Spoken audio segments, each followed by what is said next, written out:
Hello and welcome to this What to Do When series. In this video we're going to be looking at what to do when your client constantly feels their calves when doing hamstring exercises. So basically you might be on a lying leg curl, or you might be doing something and they just constantly feel their calves working when you want to be targeting the hamstrings.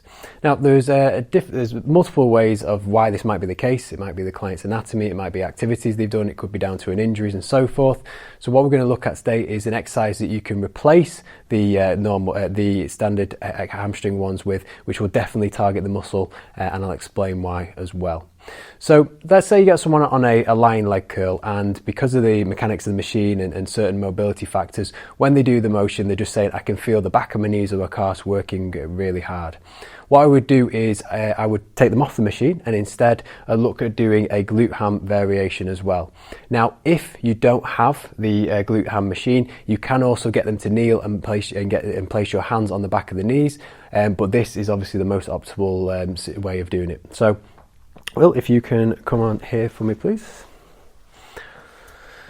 So one of the reasons why this is so effective is basically because of the direction of forces in terms of the rotational component. So in other words, when somebody is, the hamstrings from a mechanical point of view are going to be strong when they're at 90 degrees of knee flexion in this position. So right now the hamstrings are really strong, but also because the heel is going upwards like this and there's no real pressure into the toes, the gastrocs aren't going to have that much of an advantage as well. Now the gastrocs are going to become more, gain more leverage as we go further into knee extension. So in other words, as somebody goes out in this position, that's when we're going to get more calves. However, if we get somebody in this 90 degree level of knee flexion, we'll actually get a lot more hamstrings. So they'll have no other chance to work or no other option work based on physics and the way this person's set up. So the first cue that we're going to do is, well, I want you to actually push your heels up like this as much as you can. So we have a knee flexion moment. So basically we've got some knee flexion occurring. And now it's really simple. You don't need a lot here. You're just going to get them to go forward just a touch through the hips, just a tiny amount through the hips. And if you really drive your heels in, you'll start to feel your hamstrings really working quite hard through there. Any calves? A little bit. Okay, good. And then just bring it through there. So I want you to go further forward a little bit more. That's good. Now it's good that we get feedback like that, because what we want to see is that if somebody feels the calves, what can you do in this situation? So if you're getting calves, go into a little bit more of a hinge. So I want you to hinge forward slightly like that, and now go forward there like that. Hamstrings or calves? More hamstrings. Perfect, good. Now, from this position here is that the hamstrings are very rarely perfectly strong from one side to the other. So in other words, the left and right might not have the same amount of strength. So this is a great time to explore that. So what you can do is get someone to hold this isometric, train the hamstrings, and just reach from one side to the other. So one corner there and one corner there. And as they offset and rotate and load their body, they'll feel the hamstrings fire up on one side compared to the other. That's great. And stop in there, bring yourself back. And that's a really important thing to do, because most of the hamstring exercise you'll train in the gym are just purely sagittal plane, so working on flexion extension. However, by getting that rotational component and then directing some force by driving the heel up into there, you'll get the hamstring learn how to work from both an internal and external rotation point of view, which they really need.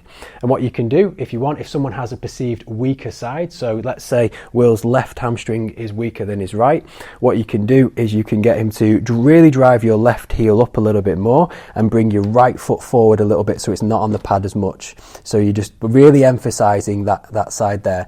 And then what he's going to do is, I'm going to say as an internal cue, drive your left hamstring really into the pad as much as you can, bring your hips back, and then I want you to just go forward and just reach forward slight bit there into that position like so.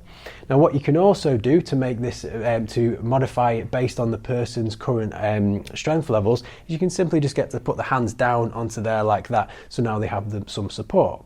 So even though this looks like a very, very simple and easy drill for somebody to do, what Will can do now is he can change the pressure in his hands like this, and by digging his heel, he can be as mean, as nasty to himself as he wants. So right now, drive this heel in, get this hamstring on, and really simply, you can turn this into a modified bird dog. If you take the hamstring off, you take the hand off like this, bring it back, and then back like that, And then the opposite side, bring it up like that. It will change the directions and the fibers in the hamstrings that work. So as you bring that, what do you get when you put that? Medial or lateral?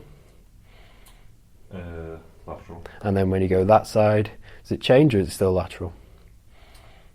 Still probably lateral. Good.